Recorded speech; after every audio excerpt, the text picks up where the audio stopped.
Have you ever gotten lost? Turned around, separated from your friends, maybe in a city you didn't know? There's that moment where the panic starts to set in. How will I find my way back? Did anyone notice I was missing? What if I never find my way back? Welcome to Strange and Unexplained with me, Daisy Egan. I'm a writer and an actor and a podcaster who tries to be the reasonable one, but usually ends up wondering if maybe there is a portal into another dimension at the back of their closet. This week, 2 men go missing from impossibly crowded places where security cameras abound, never to be seen again. Or maybe they were? Today, I'm telling you 2 stories of men who vanished. 15 years ago, on Friday, April 1st, 2006, Brian Shaffer, a 27-year-old med student at Ohio State, was celebrating the end of exams and the beginning of spring break by bar hopping with his friend Clint Florence and the throng of other spring breakers. Brian's mother had just died from cancer only 3 weeks before, and he was planning on leaving on Monday for Florida with his longtime girlfriend Alexis, whom he planned on proposing to. So between that and finishing his exams, Brian had a lot of things going on. Brian and Clint apparently ended their night meeting up with another friend, Meredith Reed, at the Ugly Tuna Saloona, which, let me just say, is the worst name for a bar I have literally ever heard. Anyway, the Ugly Tuna Saloona was on the second floor of a corporate-type building with an escalator that led from the first floor to the only entrance or exit to the bar. At 1:15 a.m., the security camera posted outside the bar caught Brian, Clint, and Meredith riding up the escalator and ostensibly heading for the Ugly Tuna Saloona.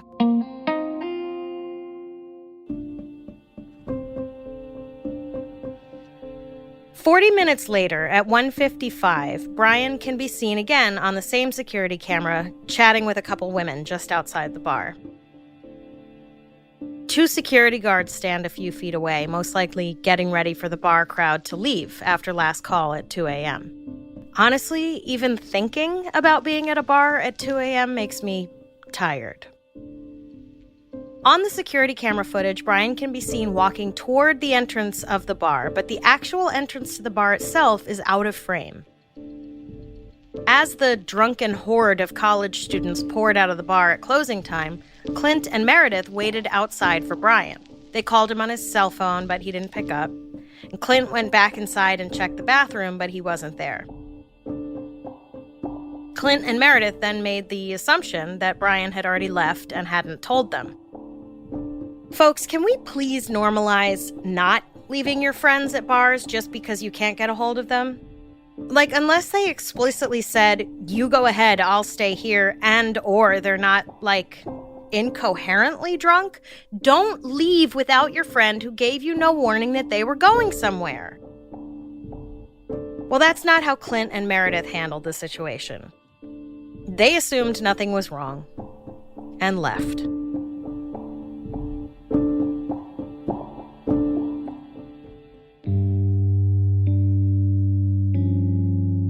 But the next morning, no one had heard from Brian. His girlfriend tried calling him. His father tried calling him. He didn't pick up. And then, on Monday morning, Brian was a no-show at the airport for his flight to Miami with Alexis. By this point, nobody had heard from him for almost 48 hours. That's when everyone officially stopped assuming nothing was wrong. His family finally called the Columbus Police Department, filed a missing persons report, and shortly thereafter, the search for Brian Shaffer began. Now, look, I've talked about how people handle stress in all kinds of different ways. Some people prefer not to face something that might be awful. And it sure seems like a whole lot of people in this situation were trying not to come face to face with the possibility that something awful might have happened to Brian. Because waiting all day Saturday, all day Sunday, and then into Monday just seems, I don't want to be mean, but it seems like some really bad decision making.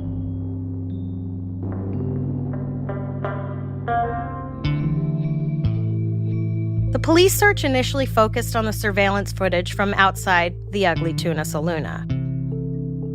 They accounted for everyone else coming and going but him. It seemed that Brian had never left the bar. The police checked inside, though, and found nothing. Investigator John Hurst said, "We searched every nook and cranny of the building, including with cadaver dogs." When they found nothing inside, the police started thinking of ways that Brian could have made it out undetected by the cameras. Remember when I said the entrance to the bar wasn't in frame of the security camera? Police realized that the camera had a small blind spot.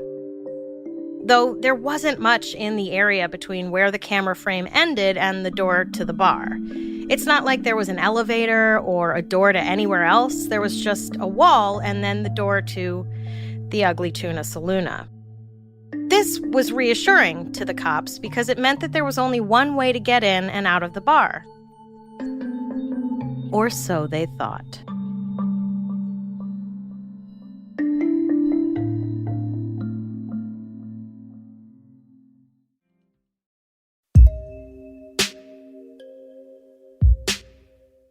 Upon further investigation inside the bar, the cops realized there actually was another way Brian could have gotten out of the place, through a service entrance. In April 2006, the building that housed the Ugly Tuna Saloona was under construction. If Brian, for some reason, used the service entrance, he would have walked straight into the construction site. Most likely, if he did use that exit and came upon a construction site, he would have quickly realized his mistake and turned around to go back into the bar. Unless he was blackout drunk, which it didn't look like he was the 5 minutes before last call. But who knows, right? I'm 100% positive that in my 20s, there were plenty of times that I managed to go from coherent to blackout drunk between the time the lights went on for last call and the time I was actively ushered out of the bar as they locked the door behind me. But what if Brian knew about the construction site and walked into it on purpose? I'll get to that.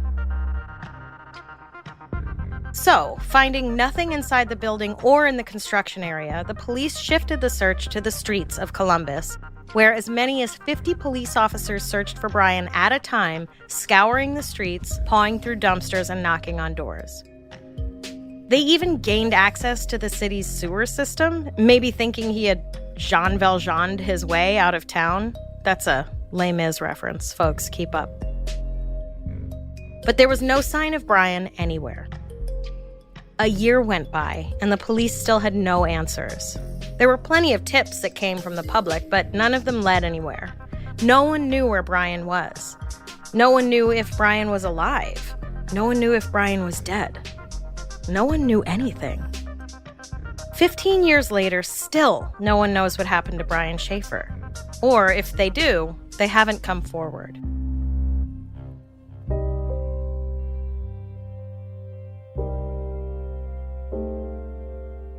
And so, of course, as with any mystery, the theories abound.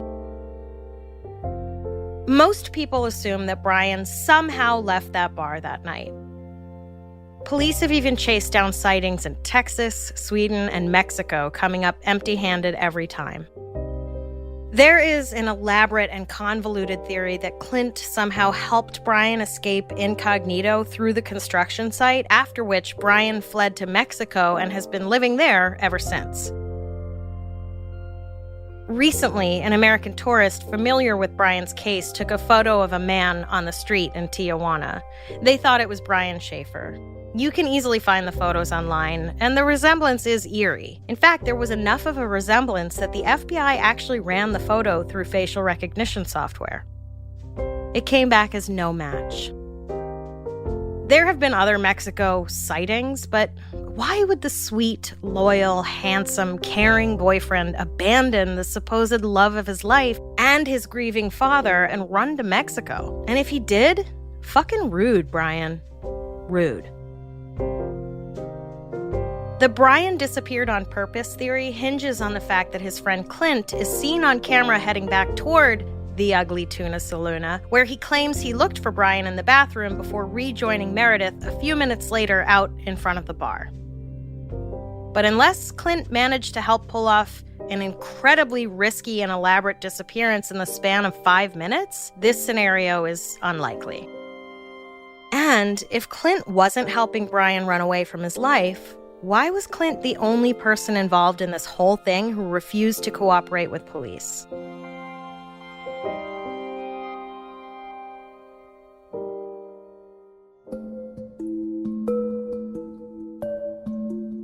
Some people close to Brian have questions about Clint. Brian's brother and his father-in-law-to-be have publicly stated that they believe Clint knows more than he's saying. Even the detective currently working on the case told a reporter in 2020 that he believes someone interviewed in the past has withheld information. The detective wouldn't give the name of the person he was talking about, but who could it have been other than Clint, right? And that makes sense. If anybody knows something about Brian Shaffer's disappearance, it's Clint. He was with Brian all night, and he was the last one to see Brian in person. According to police, Clint is the only person to refuse a polygraph test. And almost immediately following the disappearance, Clint lawyered up. So, what has Clint got to hide? Maybe nothing. Maybe he's just making the legally sound decision? On the other hand, let's say Clint is hiding something. There's 2 roads that could lead us down. The first is that Clint is such a loyal friend that after helping Brian run away, he put his own security at risk by refusing to tell the police when questioned. The other road is more sinister. In this scenario, Clint killed Brian, or at the very least knows who did. To this allegation, Clint Florence's lawyer responded, "It is Brian and not Clint who is causing his family pain and hardship.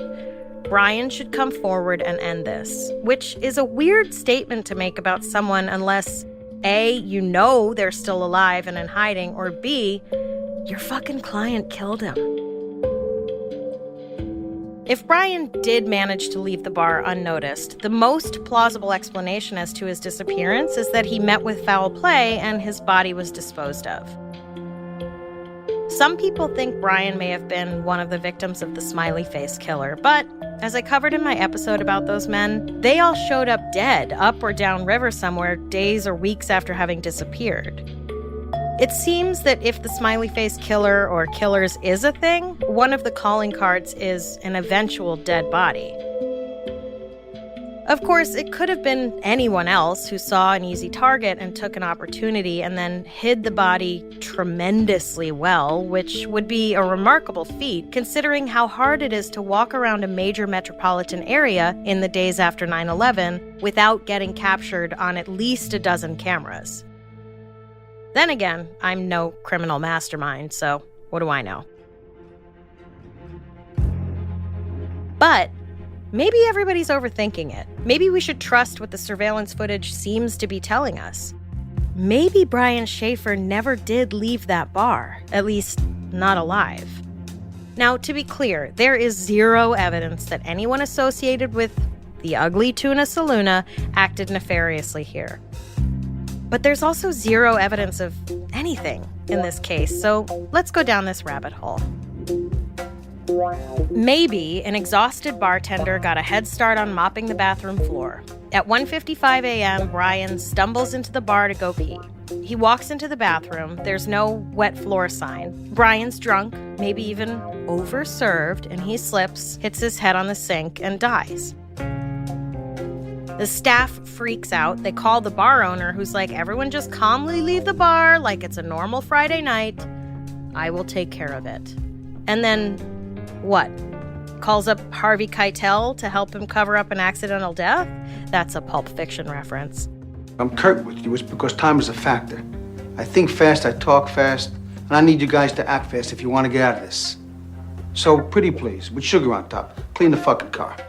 Brian gets wrapped up in bar mats, hauled out the service entrance, and dropped into a dumpster.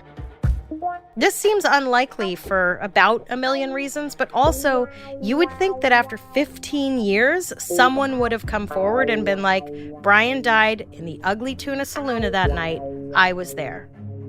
No one has. Or maybe Brian stumbled onto the construction site by mistake and then fell somewhere and was unknowingly buried in concrete. I mean, one would hope that construction workers check where they're about to pour concrete, but who knows?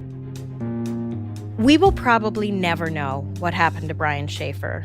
And as scary and awful as that is for his loved ones, take a second to remind yourself, next time you're headed out for an evening of frivolity, that even in a city filled with security cameras, you too could walk out of frame, never to be heard from again. So maybe you're thinking, well, Ohio is one thing, but I bet no one can disappear in New York City where there are about 1 billion security cameras everywhere you look. Wrong, my friend. The New York City Police Department claims to control one of the world's largest networks of cameras designed to detect and prevent terrorist attacks, but also of great value in criminal investigations. Between the estimated 9,000 surveillance cameras scattered around the city and the 8 million people who live there, seemingly every single step you take in New York City, someone, somewhere has eyes on you. So, in one of the most surveilled cities in the world, how does someone step outside for a walk and then just vanish, never to be seen or heard from again?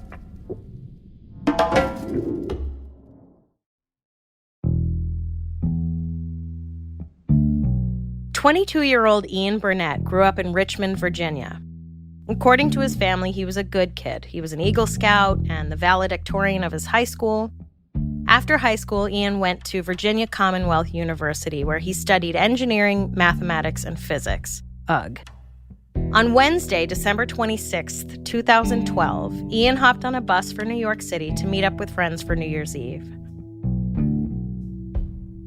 The apartment the group shared was on 139th Street in Harlem. Little is known about how Ian spent his first few days in the city, but we do know that on December 30th at about 4 p.m., he sent a text to one of the people he was staying with saying that he was stepping out for the night. Ian Burnet never came back.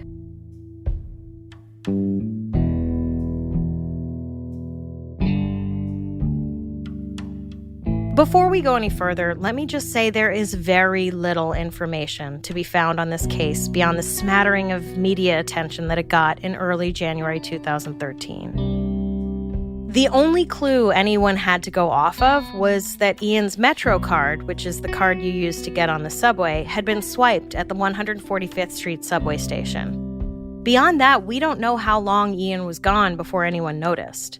We don't know how Ian's family found out Ian was missing. We do know that by January 4th, Ian's older brother Jamie and their father were in New York City looking for him.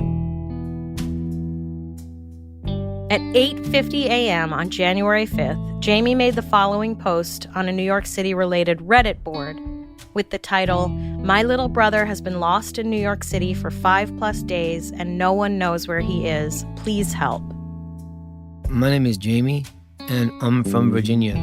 My little brother Ian left on Boxing Day right after Christmas to spend New Year's in Times Square with some people he didn't know very well.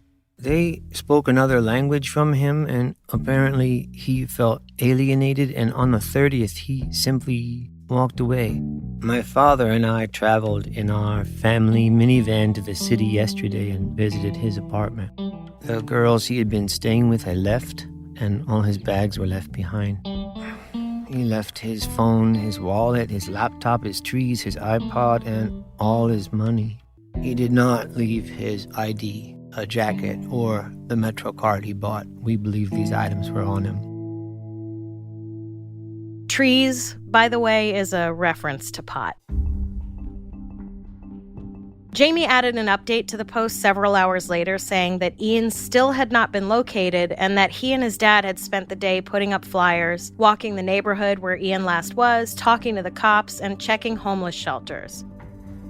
Mostly, he sounded exhausted, heartbroken, and scared. "I don't know what else to do," he wrote.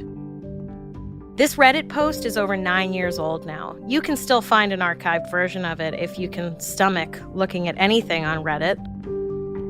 For a while, Jamie was actively responding to people who were commenting on his post, so we learned a few more details there. Jamie said Ian felt alienated from the group he was with. The language barrier with the Vietnamese women he was staying with had gotten to him.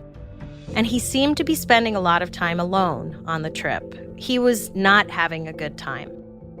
In addition to having left his phone behind, Ian didn't have keys to the apartment where he was staying, which means he not only had no means of getting back into the apartment, but no way of contacting anyone else in it. When Jamie finally made contact with the Vietnamese women, he described them as being very uncooperative. Ian's case was being handled by Detective Sanchez from New York City's 30th Precinct. On Wednesday, January 11th, one report reads investigators, quote, returned to the apartment where Ian had been staying to do a more thorough sweep of the building. I guess implying that they had been there at least once before and had done a less thorough sweep. Anyway, they checked the apartment, the roof, and the elevator shaft and found nothing.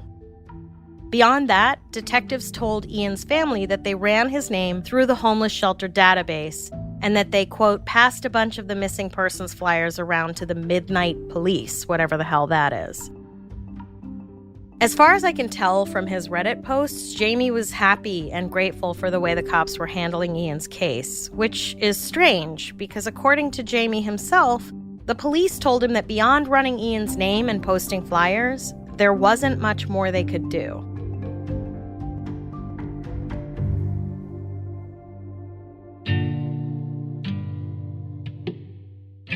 I have notes. First and foremost, what about all those security cameras New York City is famous for? The reason we assume that Ian entered the train station at 145th Street is because the last digital transaction on his Metro card was at 145th Street and Broadway. So, shouldn't the cops have been able to pull video? Wouldn't it have been sort of crucial to see if they could find him on surveillance? Was he alone? Was he being followed? Was there anything suspicious? Was it even Ian who used the Metro card? Well, here's a fun fact about the New York City subway system, one of the largest in the world. Literally 0 subway cars have surveillance cameras. Less than half of the stations themselves have cameras, and the Transit Authority refuses to release to the public which stations do, and apparently it's a real headache to actually obtain footage if it's been recorded. In this case, it seems like no one even tried.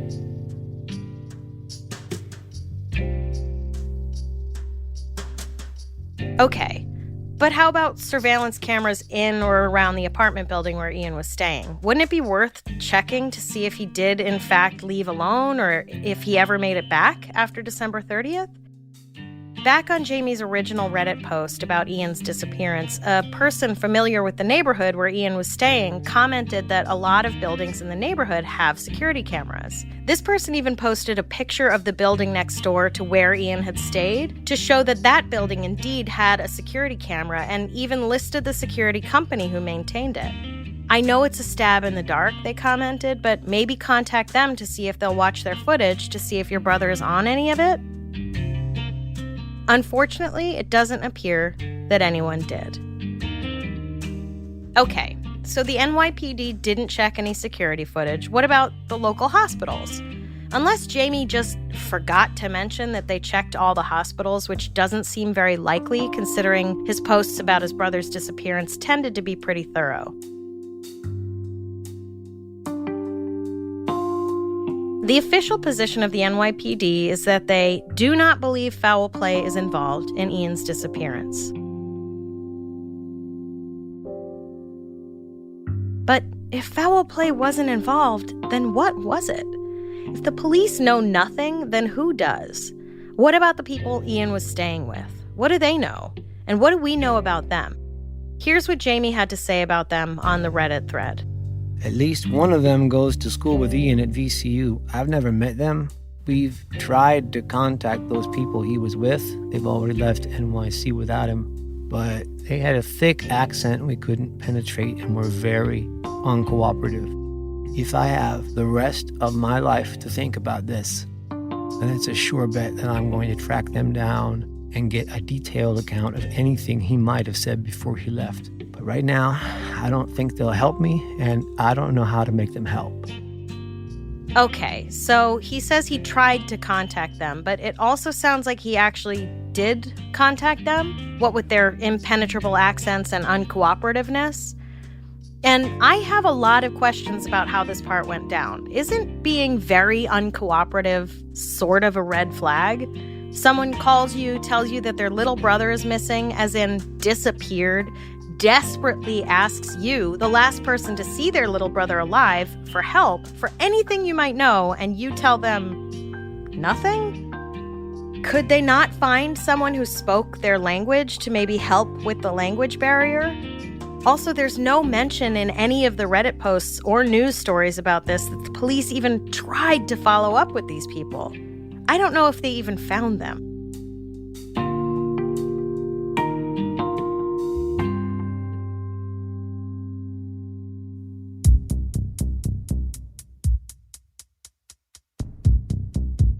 Also, just like packing up and leaving, that's not a good look.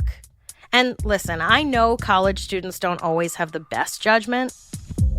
When I was in college in 1997, I hitchhiked from Great Barrington, Massachusetts to New York City. That was a poor choice. But like your friend, or at least someone you're sharing an apartment with for a few days, goes missing and you just leave? Who does that? We need more information on these people. It's possible the reason the police don't suspect foul play in Ian's case is that they believe Ian never wanted to be found, that Ian disappeared on purpose. After all, adults in this country are legally allowed to walk away from their lives without having to tell anybody where they went or why. It's a shitty thing to do, but it happens. On the other hand, one thing we do know about Ian, according to his brother, is that he had a history of depression. And again, same. But it's hard to know to what extent his depression showed up in his life or affected him. Regardless, it's possible that Ian's mental health played a role in his disappearance. One theory is that he had some sort of mental health episode, forgot who he was, and ended up homeless in New York. This theory comes from the now defunct Facebook group Find Ian Burnet. A member of the Facebook group posted that she kept seeing the same homeless man over and over again and believed it was Ian. She eventually snapped a photo of this man and posted it to the group. I have searched and searched and I cannot find this photo. But no one ever verified that the man in the photo was Ian. She said she talked to the man and that he got cagey when she asked him if he was Ian, but people who are living on the streets sometimes get cagey when strangers ask them who they are. Just like people living in apartments or houses. Weird, right? And here's the thing. People don't go from engineering student to completely unrecognizable person living on the street overnight. He's not suddenly going to be covered in dirt and rags pushing a shopping cart. If Ian had been wandering around having some kind of mental health episode, the chances of someone spotting him are good. Also, Ian had his ID with him. At least it wasn't in the apartment when his family came to look for him. So even if he had forgotten who he was, his handy-dandy ID would have provided some clue.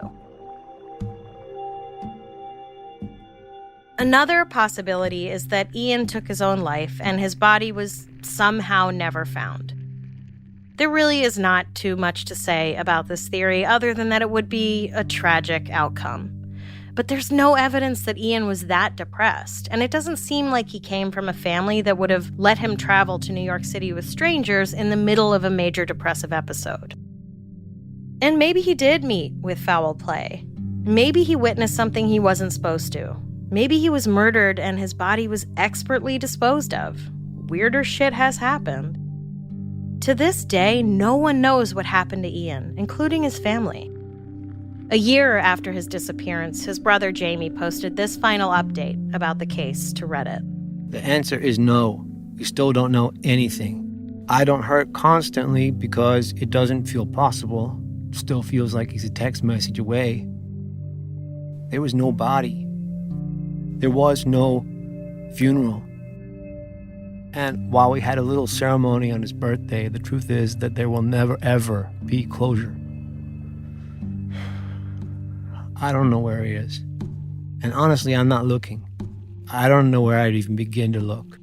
At this point, if he comes back to us, it'll be under his own power. Maybe the only thing worse than losing a loved one is literally losing a loved one. Never having any answers as to where or why they went. What happened to them? If they're even still alive. And if they are, why won't they just come home?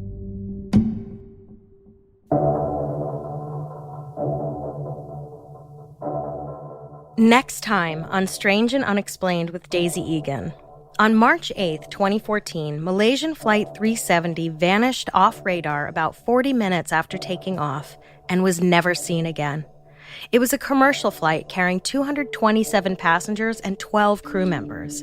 How is it possible for a 150-ton aircraft to disappear without a trace? Was it an accident or something much more terrifying? We have a lot of fascinating and bizarre stories to share with you this season, but we want to hear your episode suggestions as well. If you have an idea for something we should cover, whether it's a well-known case or something that happened in your town that the world hasn't heard about yet, go to our website, strangeandunexplainedpod.com, and fill out the contact form. This episode was written by me and researched by Jess McKillop. A complete list of our sources for each episode is available on our website. Our episodes are mixed and edited by Jennifer Swatek. Our voice actor for this episode is Luther Creek. If you like our show, help us out by rating and reviewing us on Apple Podcasts. Follow us on Instagram and Twitter. We are at SNUpod. And check out the Strange and Unexplained with Daisy Egan Facebook group to join in the conversation. Also, if you're enjoying our show, check out all of the Obsessed Network shows, including Murder in Alliance, a real-time investigation podcast uncovering the truth behind the murder of 26-year-old Yvonne Lane in Alliance, Ohio. On this week's episode, host Maggie Freeling covers the trial of David Thorne, Yvonne's ex-boyfriend who was convicted of the murder and sentenced to life without parole. But he couldn't have killed her. More than 10 witnesses saw him 2 counties away at the exact same time the murder was being committed. Find Murder in Alliance wherever you get your podcasts.